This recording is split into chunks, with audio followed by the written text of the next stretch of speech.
Let me ask you a question, Cuffy. At any time during the initial stages of your indictment involving this whole Tammy Cowan thing, did you talk to Big Meech or did you send a message to Big Meech in any way to tell him or to alert him of what was going on? We sent Big Meech certified mail. Big Meech set me up, and Tammy set me up with this thing in 2013. Yo, picture this. Big Meech Demetrius Flannery, the name synonymous with power, the untouchable don of the Black Mafia family. For years, he reigned supreme, a street legend carved in concrete. But what if that legend is built on a lie? What if the king wasn't so untouchable after all? When 50 Cent, the master of media mayhem, detonated a truth bomb accusing Big Meech of being a snitch, the internet exploded. Paperwork flashed across screens, whispers turned into roars, and suddenly the carefully constructed image of Meech began to crack. Did the ultimate kingpin play the ultimate betrayal? Was Meech really working with the feds? Or is this just another calculated power move from 50 Cent, a master manipulator in his own right? Get ready to dive deep because the real story of Big Meech, loyalty, and betrayal is far wilder than you ever imagined. Well, did Blue Da Vinci cooperate or no? Yeah, he cooperated. I mean, I didn't see it. It was in Miss Mara Shalhoub's book where his own lawyer said, yeah, if there was anything else that we could do, Your Honor, to help you along with this case. One night, and then my homeboy that was with me, he was like, Tone Bird, he from BMF too. Tone was like, ask Big Homie what's up with the movie with 50, like what's going on with he from New York. I had to use my New York accent. Yo, what's going on with the 50 Cent movie? So I'm like, oh yo, Meech, what's up with the movie, with the TV show? The streets talk, they always do. And when 50 Cent starts listening, you know something's brewing. This wasn't just random internet chatter, this was coming from deep within the BMF orbit, whispers from OG associates, guys who were there in the trenches, who saw the empire rise and fall. They're the ones feeding 50 the intel, the kind of dirt that shakes foundations. And what exactly did 50 Cent unleash? He hinted at documents, paperwork suggesting Meech wasn't as clean as he claimed. He didn't drop everything at once. No, 50's a showman. He teased, he hinted, letting the internet detectives do what they do best, go wild. Immediately, the focus shifted. For years, the snitch narrative was pinned on Blue Da Vinci, the rapper in the crew, the perceived weak link. Remember the rumors? Remember the side eyes? Blue carried that weight for years. But these new whispers, fueled by 50's insinuations, pointed in a drastically different direction towards the very top of the BMF pyramid, suggesting a betrayal so deep, so calculated, it could rewrite the entire BMF story as we know it. But was it just smoke and mirrors, or was there real fire behind 50's accusations? It's believed that Terry White grew up in an Atlanta housing project. But when FBI and GBI agents arrested him last night, he was living here, a sprawling $200,000 mansion in Jonesboro. Had a media room where there were 24 TV sets on one wall hooked to a satellite dish.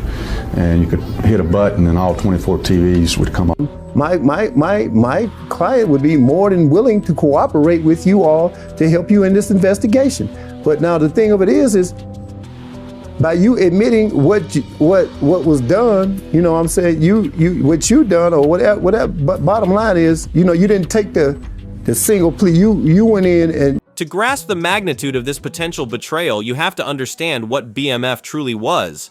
This wasn't just a drug crew, it was a phenomenon. Demetrius and Terry Flannery, brothers from Detroit, started with nothing but ambition and hustle. Picture the late 80s, early 90s Detroit tough streets, opportunity scarce. They started small, those infamous $50 bags of product, grinding day in and day out. But Meech, he wasn't just a hustler, he was a visionary. He saw bigger, national. Atlanta became the new playground, a city booming, ripe for expansion. They moved south and BMF exploded. By the early 2000s, it wasn't just Michigan and Georgia, it was Florida, California, Louisiana, a coast-to-coast network moving serious weight. We're talking millions, mountains of cash flowing in.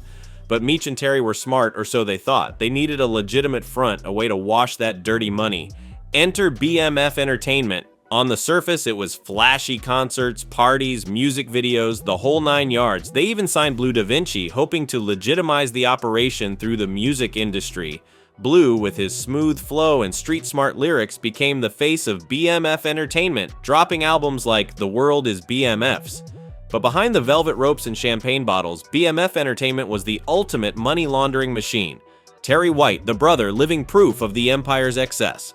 From housing projects in Atlanta to a sprawling mansion in Jonesboro, complete with a media room boasting 24 TVs, a symbol of their over-the-top lifestyle and a beacon for unwanted federal attention. This empire, built on smoke and mirrors, was about to face its biggest challenge. He's like, I just gotta wait to holler at Tammy before, you know what I'm saying, I know where we at with that. And Tammy is a government informant. So when he said that, I was like, Tammy? What you mean, Tammy? Like, nigga, you ain't heard what's going on with her? Was giving them information on that they already had and thought it was cool, but you know, that was part of that. You just confirmed other that the other CIs just done told. October 2003, mark that date. That's when the house of cards started to crumble.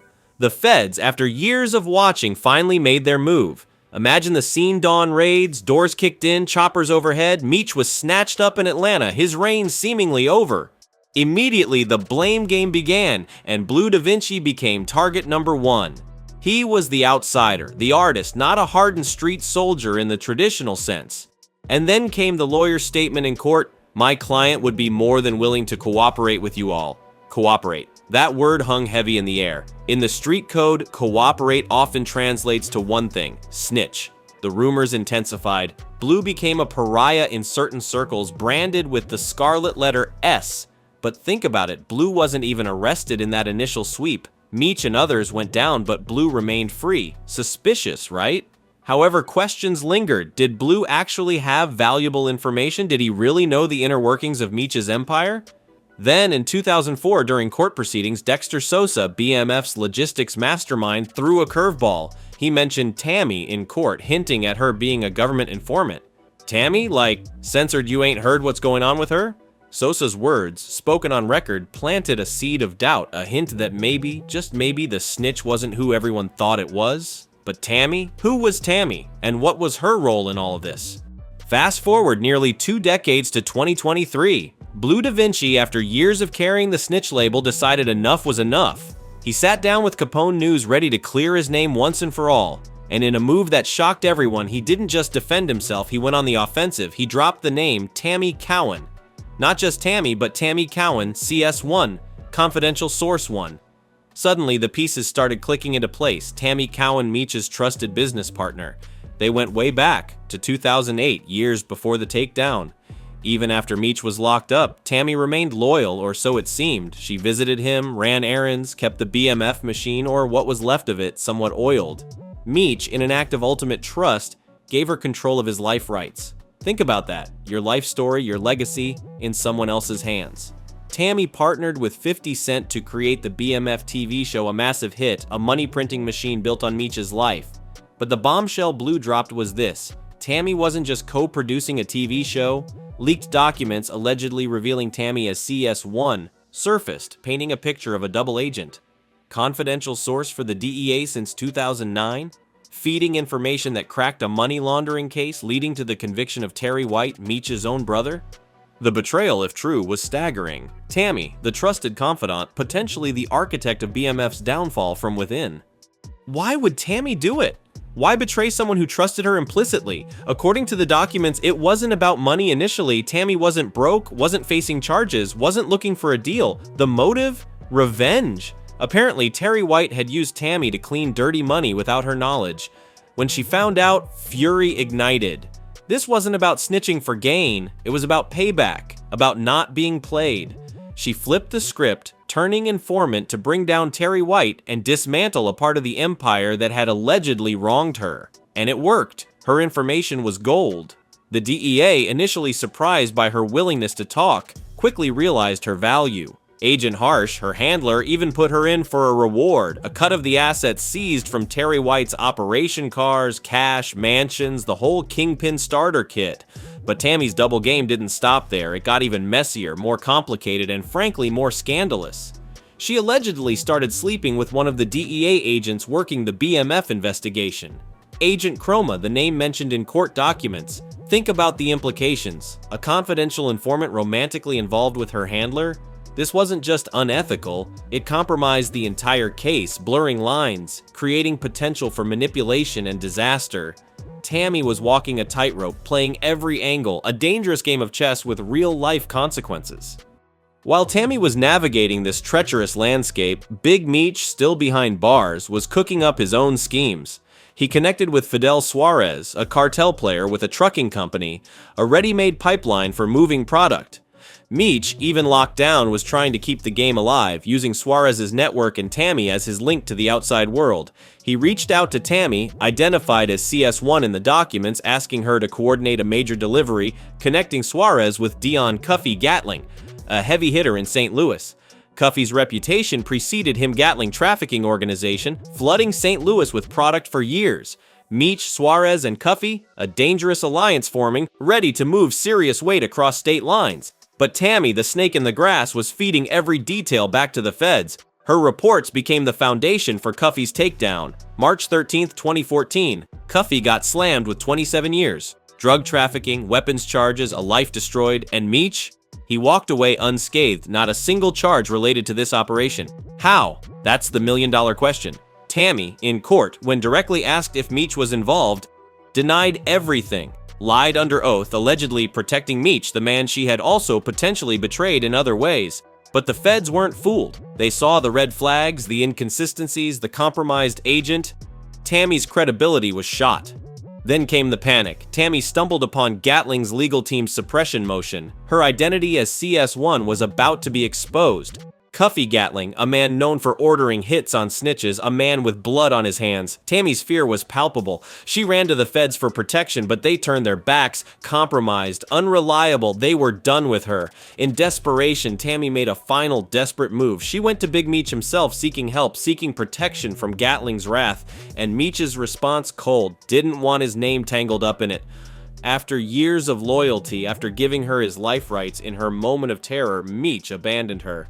That cold rejection flipped a switch in Tammy. She went into full cleanup mode, trying to erase Meech's name from the entire narrative, even throwing Agent Chroma under the bus, claiming jealousy, manipulation. It was a chaotic, desperate attempt to salvage a situation spiraling out of control.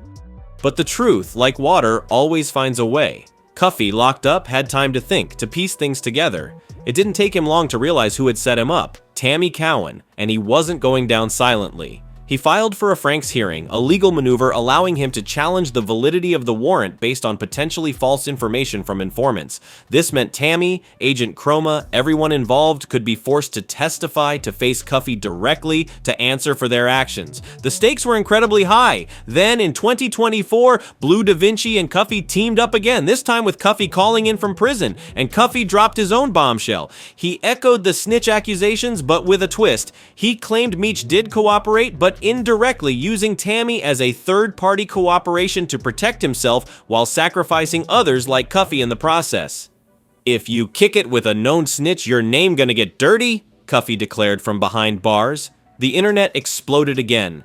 And then 50 Cent, ever the showman, amplified the chaos, threatening to drop a full tell-all expose, promising undeniable proof that Meech played both sides, worked with the feds, and betrayed those around him. So where does that leave us? Is Big Meech, the street legend, truly a snitch? Or is this a calculated smear campaign orchestrated by 50 Cent?